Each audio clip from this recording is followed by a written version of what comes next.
राज्यभरातील राजकीय त्याचबरोबर महत्त्वाच्या बातम्यांचा आढावा आमच्या प्रतिनिधींच्या माध्यमातून। अजित पवार यांच्या विमान दुर्घटनेप्रकरणी नागरी उड्डाण संचालनालय अर्थात डीजीसीए आणि पीएसआर कंपनीच्या विरोधात तक्रार दाखल करण्यासाठी आमदार रोहित पवार प्रचंड आक्रमक झाले। आज रोहित पवार आणि युगेंद्र पवार हे नागरी उड्डाण संचालनालय अर्थात डीजीसीए आणि पीएसआर कंपनीच्या विरोधात गुन्हा दाखल करण्यासाठी बारामती तालुका पोलीस ठाण्यात दाखल झाले होते। रोहित पवार जवळपास 2 तास पोलीस स्टेशनमध्ये होते। पीएसआर कडून निष्काळजीपणा झाल्यानं डीजीसीएला दिसून आल्याचं पुन्हा एकदा रोहित पवारांनी म्हटलंय। अजित पवारांना खराब विमान का दिलं असा सवाल रोहित पवारांनी विचारलाय। तसंच हवाई वाहतूक मंत्र्यांनी राजीनामा द्यावा कारण त्यांचा पक्ष आणि पीएसआर कंपनीचा आर्थिक व्यवहार आहे असंही रोहित पवारांनी म्हटलंय।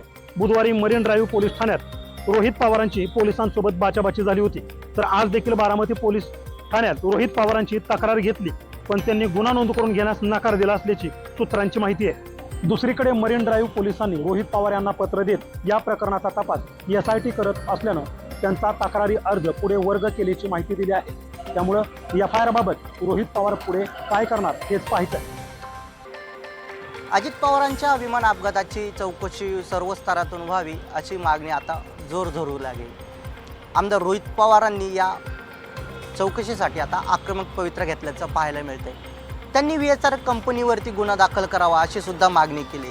याच अजित पवारांच्या अपघातासंदर्भात पुण्यामध्ये CIDने एक पत्रकार परिषद घेतली। या पत्रकार परिषदेमध्ये CIDने अजित पवारांच्या अपघाताचे आम्ही कशा प्रकारे तपास करत असल्याचं हे त्यांनी सांगितलं। या तपासाचा आमचा मुख्य उद्देश असा की अजित पवारांच्या विमानाचा अपघात झाला की त्यामध्ये कुठला घातपात होता हे आम्ही तपासत असल्याचं त्यांनी म्हटले। त्यांनी या अपघाताबाबत 3 टप्पे असल्याचं सांगितले। याचा पहिला मुद्दा असा की अजित पवारांचा विमानाचा खरंच अपघात झाला की तो घात घडवून आणला या दृष्टीने सुद्धा आम्ही तपास करत असल्याचं त्यांनी म्हटले। याच्यामध्ये कोणाचा निष्काळजीपणा होता का हे सुद्धा आम्ही तपासत असल्याचं त्यांनी म्हटले। कोणाच्या सांगण्यावरून हे करण्यात आलं का हे सुद्धा आम्ही तपासत असल्याचं या CID अधिकाऱ्यांनी म्हटले। असं असलं तरी या अपघाताप्रकरणी कोणी निष्काळजी दाखवली, हा घात होता की खरंच अपघात होता हे आता CIDच्या या तपासाअंती समोर येणार आहे। त्यामुळे एकूणच काय पुढील काळामध्ये नक्की काय सत्य समोर येते हे पाहणं देखील तितकंच महत्त्वाचं असणार आहे। अजित पवार यांच्या मृत्यू प्रकरणी आता गुन्हा दाखल करण्याची मागणी होते। या विषयावर खासदार संजय राऊत यांनी आज घेतलेल्या पत्रकार परिषदेत गंभीर आरोप करत खळबळजनक दावा केलाय। त्यामुळे राज्यात मोठा गदारोळ होण्याची शक्यता आहे। संजय राऊत यांनी सरकारच्या भूमिकेवर सडकून टीका केली आहे। हा सदोष मनुष्यवध आहे। त्यामुळे रोहित पवार जे सांगत आहेत, पवार कुटुंबाची मागणी करत आहे की VRS कंपनी आणि DGCA गुन्हा दाखल करा, सदोष मनुष्यवधाचा गुन्हा दाखल करा। कुणीतरी जबाबदारी घ्यायला पाहिजे ना, एखादा खून झालाय, हत्या झालेली आहे असा बॉम्ब संजय राऊत यांनी टाकल्याने एकच खळबळ उडाली आहे। खासदार संजय राऊत यांना नेमकं काय सुचवायचं आहे असाही प्रश्न या निमित्तानं उपस्थित होय। त्यावर नवनाथ बन यांनी पलटवार केलाय। अजित पवार अपघातावरती संशय असेल तर पुरावे द्या, स्टंटबाजी थांबवा असा पलटवार बन यांनी केलाय। एकूणच अजित पवारांच्या मृत्यूवर सुरू असलेलं राजकारण थांबायचं नाव घेत नाहीये। आगामी काळात होत असलेल्या राज्यसभा निवडणुकीसाठी महाविकास आघाडीच्या वाटेला केवळ एक जागा आली आहे।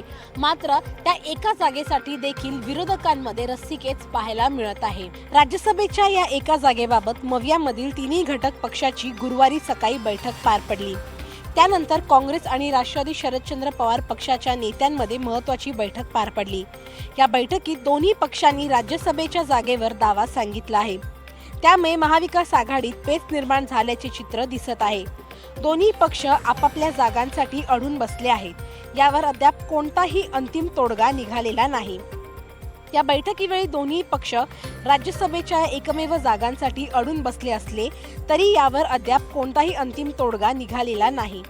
काँग्रेसने या संदर्भात उद्धव ठाकरे यांच्या शिवसेना पक्षाशी चर्चा करून पुढचा निर्णय घेऊ असे राष्ट्रवादीला कळवले आहे। त्यामुळे या दोन्ही पक्षांची बाजू ऐकून घेऊन उद्धव ठाकरे आपला अंतिम निर्णय देणार आहेत। त्यामुळे उद्धव ठाकरेंच्या निर्णयाकडे सगळ्यांचं लक्ष आहे। राज्य सरकारचे अर्थसंकल्पीय अधिवेशन सुरू झाले असून मुख्यमंत्री देवेंद्र फडणवीस यांनी राज्यपालांच्या अभिभाषणावर सभागृहात चर्चा केली। यावेळी राज्यातील विविध मुद्द्यांवर त्यांनी आपली भूमिका मांडली। त्यामध्ये टिपू सुलतान, दावोस करार, विरोधकांचे आरोप, ACBची रेड, नरहळी झिरवळ प्रकरण, मराठी शाळा, हिंदी मराठी भाषेसह अनेक विषयांवर चर्चा केली. तसेच सभागृहात आमदार भास्कर जाधव यांनी उपस्थित केलेल्या मुख्यमंत्री युवा प्रशिक्षण अभियानासंदर्भातही प्रश्नांवर त्यांनी उत्तरं दिली. मुख्यमंत्री देवेंद्र फडणवीस यांनी आपल्या भाषणात विरोधी पक्षांना लक्ष्य केलं. विरोधी पक्ष हा भ्रमित आणि संभ्रमित आहे असं दिसतं. माझी त्यांना सूचना आहे की भ्रमात राहून धावण्यापेक्षा संभ्रमातून बाहेर पडण्यासाठी शांतपणे विरोधकांनी विचार करून मुद्दे मांडावे असा सल्लाही मुख्यमंत्र्यांनी विरोधकांना दिला. मुख्यमंत्री देवेंद्र फडणवीसांनी 2 तासांच्या आपल्या भाषणात विरोधकांना टोला लगावला. यासह $1 ट्रिलियन अर्थव्यवस्था, विकसित भारत, महाराष्ट्राची वाटचाल, दावोस करारासंदर्भातही त्यांनी स्पष्टीकरण दिलं. मराठा आंदोलक मनोज जरांगे पाटील यांनी एक गौप्यस्फोट करत राजकीय बॉम्ब टाकला आहे. एकीकडे मनोज जरांगे पाटील यांनी जून महिन्यात पुन्हा उपोषणाला बसण्याचा इशारा दिला आहे, तर दुसरीकडे एक धक्कादायक आरोप केला आहे. मनोज जरांगे पुन्हा आक्रमक झालेत. यावेळी त्यांनी मोठा खळबळजनक दावा केलाय. 1 फेब्रुवारी ते 7 फेब्रुवारी दरम्यान माझ्या विरोधात मुंबईतील मंत्रालयात एक मोठा कट रचण्यात आल्याचा आरोप जरांगेंनी केलाय. या सर्वांचे स्टिंग ऑपरेशन सुरू असून पुढील 15 दिवसात सर्व काही समोर येणार असल्याचा गौप्यस्फोट जरांगेंनी केला आहे. त्यामुळे राज्यात एक खूप मोठं ऑपरेशन यशस्वी होणार असून यात गृह मंत्रालय सुद्धा कामाला लागलं असल्याचा दावा जरांगेंनी केलाय. तर यात एक महिला देखील कट रचताना मंत्रालयात उपस्थित होती असंही जरांगे म्हणाले आहे. दरम्यान विरोधकांचा आवाज दाबला जातोय असं म्हणत शशिकांत शिंदेंनी मनोज जरांगेची बाजू लावून धरली आहे. तर मंत्रालयात कट रचण्याचं ठिकाण नाही अशा शब्दात गृहराज्यमंत्री पंकज भोयर यांनी जरांगेवर पलटवार केलाय. तर नेमकं हे स्टिंग ऑपरेशन कुणाचं, या स्टिंग ऑपरेशन मधून काय पुढे येणार याची एकीकडे चर्चा रंगली आहे.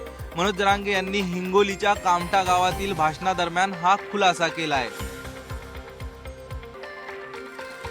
शिवसेना ठाकरे गटाचे खासदार संजय राऊत यांची कोर्टाने आज निर्दोष मुक्तता केलेली आहे. सत्र न्यायालयाने एका जुन्या मानहानीच्या प्रकरणामध्ये संजय राऊत यांना हा दिलासा दिलेला आहे. भाजपा नेते किरीट सोमय्या यांच्या पत्नी डॉक्टर मेधा सोमय्या यांनी संजय राऊत यांच्या विरोधात मानहानीचा खटला दाखल केला होता आणि या खटल्याच्या सुनावणी दरम्यान आज सत्र न्यायालयाने संजय राऊत यांची निर्दोष मुक्तता केली आहे. यापूर्वी माझगाव न्यायालयाने संजय राऊत यांना 15 दिवसांची कैद आणि दंडाची शिक्षा सुनावली होती, पण आता ती शिक्षा पूर्णपणे रद्द झाली आहे. हे संपूर्ण प्रकरण मीरा भाईंदर महानगरपालिका क्षेत्रातील शौचालय बांधकामाशी संबंधित आहे. सोमय्या दाम्पत्यांनी या कामात 100 कोटी रुपयांचा घोटाळा केला आहे असा आरोप संजय राऊत यांनी केला होता.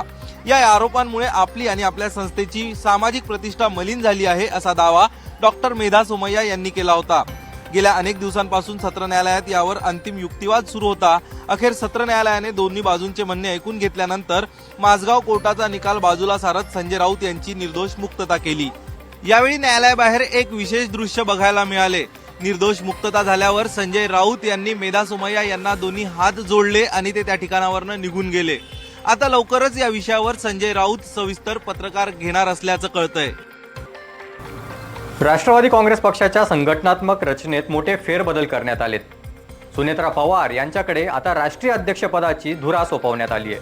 अजित पवारांचं विमान अपघातात निधन झाल्यानंतर राज्याच्या राजकारणात अनेक मोठे बदल झालेत. अजित पवार यांच्या निधनानंतर त्यांच्या पत्नी आणि उपमुख्यमंत्री सुनेत्रा पवारांची राष्ट्रवादी काँग्रेसच्या राष्ट्रीय अध्यक्षपदी बिनविरोध निवड करण्यात आली आहे. अजित पवारांकडे उपमुख्यमंत्री पदासह पक्षाचे राष्ट्रीय अध्यक्षपदही होते. त्यामुळे सुनेत्रा पवार यांची या पदावर नियुक्ती होणं निश्चित मानलं जात होतं.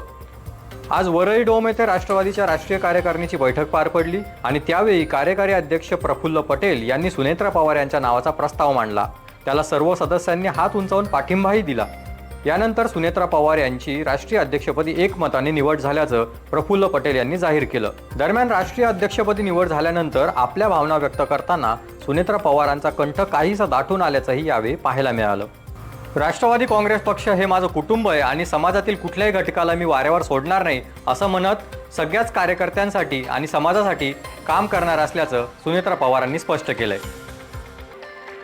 राज्यात मुलांमध्ये डिजिटल व्यसनाचा प्रकार वाढत चाललाय आणि आता या संदर्भात राज्य सरकारच्या वतीनं तज्ज्ञांची टास्क फोर्स स्थापन करण्यात येणार असून या संदर्भातली पुढील अधिवेशनाच्या आत सविस्तर अहवाल सादर केला जाईल अशी माहिती राज्याचे माहिती तंत्रज्ञान मंत्री आशिष शेलार यांनी विधान परिषदेत दिली.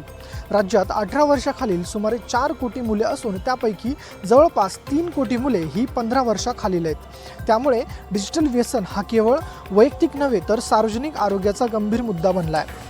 गेमिंग ॲप, सोशल मीडिया वापरासंदर्भात वयोमर्यादा, अल्पवयीन मुलांसाठी जाहिरातींवर निर्बंध यासारख्या उपाययोजनांबाबत प्रश्न उपस्थित करण्यात आले.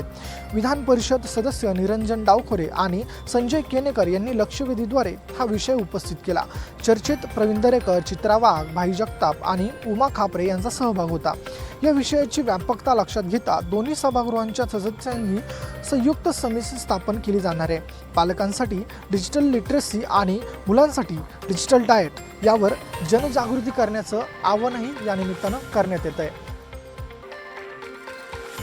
गेल्या काही दिवसांपासून राज्य सरकारच्या कर्मचाऱ्यांना म्हणजेच सरकारी नोकरी करणाऱ्यांना वाढीव भत्ता कधी मिळणार असा प्रश्न सातत्यानं विचारला जात होता. मात्र आता सरकारी कर्मचारी आणि पात्र कर्मचाऱ्यांना लवकरच खुशखबर मिळणार आहे. त्यामुळे तशी माहिती वित्त राज्यमंत्री आशिष जयस्वाल यांनी सांगितलंय. या निर्णयानुसार आता महागाई भत्ता 55% 58% करण्यात येणार आहे. या संदर्भात वित्त राज्यमंत्री आशिष जयस्वाल यांनी आज विधान परिषदेत निवेदन सादर केलं. या निर्णयामुळे राज्यातील लाखो शासकीय कर्मचाऱ्यांना मोठा दिलासा मिळाला असल्याची भावना व्यक्त केली जात आहे. महागाई भत्त्यातील ही वाढ जुलै 2025 पासून लागू करण्यात येणार आहे. जुलै 2025 ते ऑक्टोबर 2025 या कालावधीतील थकबाकीची रक्कम मार्च 2026 मध्ये अदा करण्यात येईल.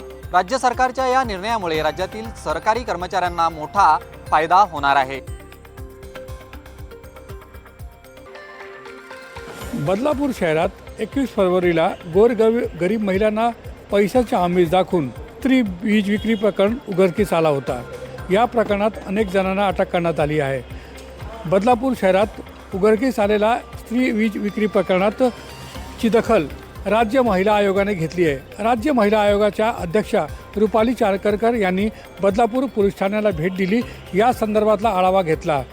IVF आणि तसेच सोनोग्राफी सेंटरवर कारवाई केली जाईल असं रुपाली चाकरकर यांनी सांगितले आहे. नाशिकच्या IVF सेंटरच्या नावाखाली ठाण्यात तो सेंटर सुरू होता असेही त्यांनी उघडकीस आणलं आहे.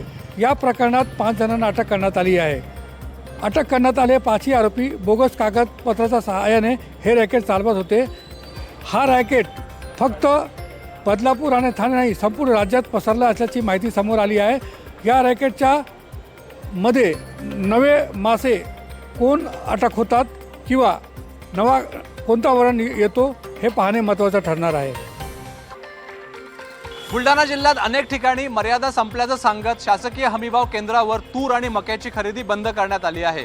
त्यामुळे मका आणि तूर उत्पादक शेतकरी आक्रमक झालेत. संतप्त शेकडो शेतकऱ्यांनी आज मलकापूर तहसील कार्यालयावर मोर्चा काढला आहे. मलकापूर येथील शासकीय हमीभाव केंद्रावर 2500 पेक्षा अधिक शेतकऱ्यांनी मका खरेदीसाठी नोंदणी केली होती. त्यापैकी केवळ 600 शेतकऱ्यांकडूनच मका खरेदी करण्यात आली आहे. 27 जानेवारीपासून उद्दिष्ट संपल्याचं सांगत केंद्रावरील खरेदी बंद करण्यात आली आहे. दरम्यान अजूनही 2000 पेक्षा अधिक शेतकऱ्यांची मका खरेदी शिल्लक आहे. खुल्या बाजारात मका प्रति क्विंटल 1200 रुपयापर्यंत खरेदी केला जात आहे.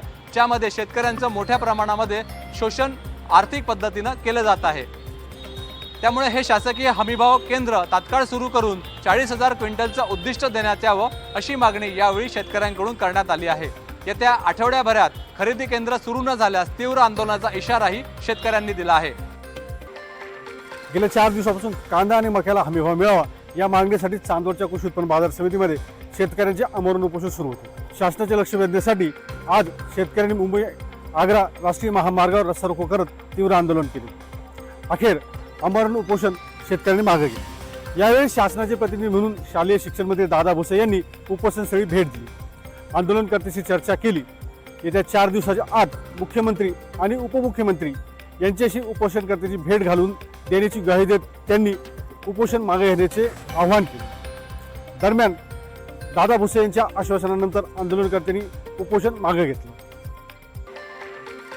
डोंबिवलीत निधी तिवारी नावाच्या एका तरुणीच्या अकाउंटवरून 2,60,00,000 रुपयांचा आर्थिक व्यवहार केल्याचा प्रकरण समोर आलं आहे. धक्कादायक म्हणजे निधी तिवारी हिच्या मैत्रीण आणि काही जण या फसवणुकीमध्ये सामील असल्याची माहिती समोर आली आहे. मात्र या प्रकरणात पोलिसांनी गंभीर दखल घेतली नाही असा आरोप पीडित तरुणीने केला आहे. डोंबिवलीतील बोगरसवाडी परिसरात राहणाऱ्या निधी तिवारी हिच्या एक मैत्रिणीने जी बँकेत कामाला आहे, चांदनी सिंग तिचं नाव आहे, तिने निधी तिवारी हिचे सर्व कागदपत्र घेतले. तिवारी हिच्या नावाने बँक अकाउंट उघडलं आणि नंतर माहीत पडले की निधी तिवारी याच्या अकाउंटमधून 2,60,00,000 रुपयांचा आर्थिक व्यवहार झाला आहे. उत्तराखंडमधील जे नागरिक आहे त्यांची फसवणूक करण्यात आली आहे. निधी तिवारी यांनी या संदर्भात रामनगर पोलीस ठाण्यात धाव घेतली, मात्र पोलिसांनी निधी तिवारी हिच्या काही ऐकलं नाही. यानंतर निधी तिवारी हिने मनसेचे नेते अविनाश जाधव यांची भेट घेतली. अविनाश जाधव यांनी या प्रकरणात पोलिसांना गंभीर दखल घेण्याची मागणी केली आहे. तसेच निधी तिवारी हिची मागणी आहे की जे लोक ह्यामध्ये सामील आहेत त्यांच्यावर ठोस कारवाई केली गेली पाहिजे. मात्र रामनगर पोलिसांनी या प्रकरणात एवढा फसवणुकीचा प्रकार असूनही गंभीर दखल का न घेतली हा प्रश्न आता सर्वांसमोर आहे. भीमाशंकर मंदिर जीर्णोद्धाराची नोंद ही गिनीज ऑफ वर्ल्ड रेकॉर्डने घेतलेली आहे. या मंदिराच्या सभामंडपाचं काम हे अशा पद्धतीने होतं आहे की त्याची नोंद गिनीज ऑफ वर्ल्ड रेकॉर्डमध्ये होणार आहे. हा निश्चितच गौरवास्पद असा क्षण मानावा लागणार आहे. सिंहस्थ कुंभमेळ्याच्या पार्श्वभूमीवर सुरू असलेला हा प्रकल्प पारंपरिक साहित्य आणि तंत्रज्ञानाचा वापर करून कुशल कारागिरांच्या साह्याने केवळ 4 महिन्यात पूर्ण केला जाणार आहे. सुमारे 2,500 चौरस फुटांचे हे दगडी बांधकाम देशात पहिल्यांदाच पुरातत्व विभागामार्फत होत असून जिल्हा प्रशासनाने गिनीज वर्ल्ड ऑफ रेकॉर्डसाठी अर्ज दाखल करण्याची प्रक्रिया सुरू केली असून कमी वेळेत पारंपरिक तंत्रातून पूर्ण होणारा हा सांस्कृतिक आणि स्थापत्यदृष्ट्या महत्त्वाचा प्रकल्प जागतिक स्तरावर आदर्श ठरणार आहे. आणि त्यामुळेच भीमाशंकरला एक नवी अशी ओळख मिळणार आहे आणि भीमाशंकर जे 12 ज्योतिर्लिंगांपैकी एक आहे त्याची नोंद गिनीज ऑफ वर्ल्ड रेकॉर्डमध्ये होणार आहे.